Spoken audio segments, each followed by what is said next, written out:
Welcome to നീസ് design. 7.5 inch നീളവും 8 inch വീതിയുമുള്ള ഒരു ക്യാൻവാസ് പേപ്പർ രണ്ടായിട്ട് മടക്കിയിട്ട് 6.5 ഇഞ്ചിലും 3 ഇഞ്ച് വീതിയിലും ഒരു സ്ക്വയർ ബോക്സ് ചെയ്യുക. ആം ഹോൾ കർവ് തിരിച്ച് വെച്ച് നമുക്കൊരു വി ഷേപ്പ് നെക്കിന് കൊടുക്കാം. ഫ്രീ ഹാൻഡായിട്ട് വരച്ചാലും മതി, കുഴപ്പമില്ല. നിങ്ങൾക്ക് പറ്റുന്ന പോലെ വരയ്ക്കാവുന്നതാണ്. 1/2 ഇഞ്ച് ഒരു ബ്രിഡ്ജ് കൊടുക്കുക. ഇനി നമുക്കത് കട്ട് ചെയ്തെടുക്കാം കേട്ടോ.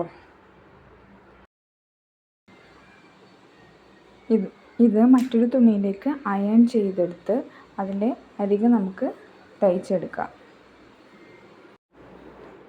യോക്ക് പാർട്ടിൻ്റെ നല്ല വശവും നെക്കിൻ്റെ നല്ല വശവും ഒരുമിച്ച് ചേർത്ത് സെൻറ്ററിൽ കൂടി ഒരു സ്റ്റിച്ച് കൊടുക്കുക. അല്ലെങ്കിൽ ബീഡ് പിൻ ഉപയോഗിച്ച് അറ്റാച്ച് ചെയ്യുകയോ ചെയ്യാവുന്നതാണ്. അതിനുശേഷം ക്യാൻവാസിൻ്റെ അരികിൽ കൂടി നെക്ക് ഫിനിഷ് ചെയ്യാവുന്നതാണ്. അതിനുശേഷം 1/2 ഇഞ്ച് നിർത്തി നെക്ക് കട്ട് ചെയ്ത് റിമൂവ് ചെയ്യുക. കൂടാതെ ചെറിയ ചെറിയ നോട്ട്സ് ഇട്ട് കൊടുക്കുകയും നെക്ക് മറിച്ച് പതിച്ചടിക്കുകയും ചെയ്യുക. ഇപ്പോൾ നമുക്ക് നല്ലൊരു വി നെക്ക് ഫോം ആയിട്ടുണ്ട്. വലതുവശത്ത് നമുക്കൊരു ലേസ് വെച്ച് കൊടുക്കാം. വിയുടെ സെൻറ്റർ ഭാഗം വരെ നമുക്ക് ഈ ലേസ് തയ്ച്ചു കൊടുക്കാം.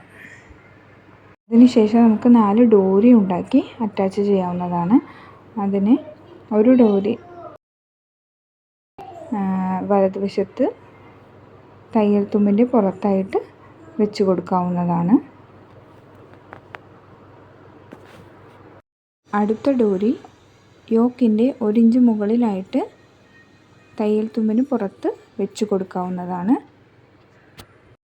അടുത്ത ഡോറി 2 ഇഞ്ച് ഗ്യാപ്പ് വിട്ട ശേഷം ഓപ്പോസിറ്റ് ഡോറിയുടെ സ്ട്രെയിറ്റ് ആയിട്ട് വെച്ച് കൊടുക്കാവുന്നതാണ്.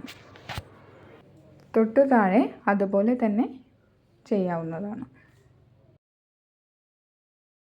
ഇനി നമുക്ക് ഇടതുവശത്ത് ലേസ് അറ്റാച്ച് ചെയ്യാം. നേരത്തെ തയ്ച്ചതുപോലെ സെൻറ്ററിൽ വെച്ച് നിർത്താതെ താഴേക്ക് തയ്ച്ചെടുക്കുക. ഡോറിയുടെ തയ്യൽ തുമ്പ് മറയുന്ന വിധത്തിൽ ലേസ് നമുക്ക് സ്റ്റിച്ച് ചെയ്യാം. ലേസിൻ്റെ മുകളിൽ കൂടി ഒരു സ്റ്റിച്ചും കൂടെ കൊടുക്കേണ്ടതാണ്. വീഡിയോ ഇഷ്ടമായെങ്കിൽ ലൈക്ക് ചെയ്യാനും ഷെയർ ചെയ്യാനും കമൻറ്റ് ചെയ്യാനും മറക്കല്ലേ. കൂടാതെ ഒന്ന് സബ്സ്ക്രൈബും കൂടി ചെയ്തേക്കണേ. Thank you for watching.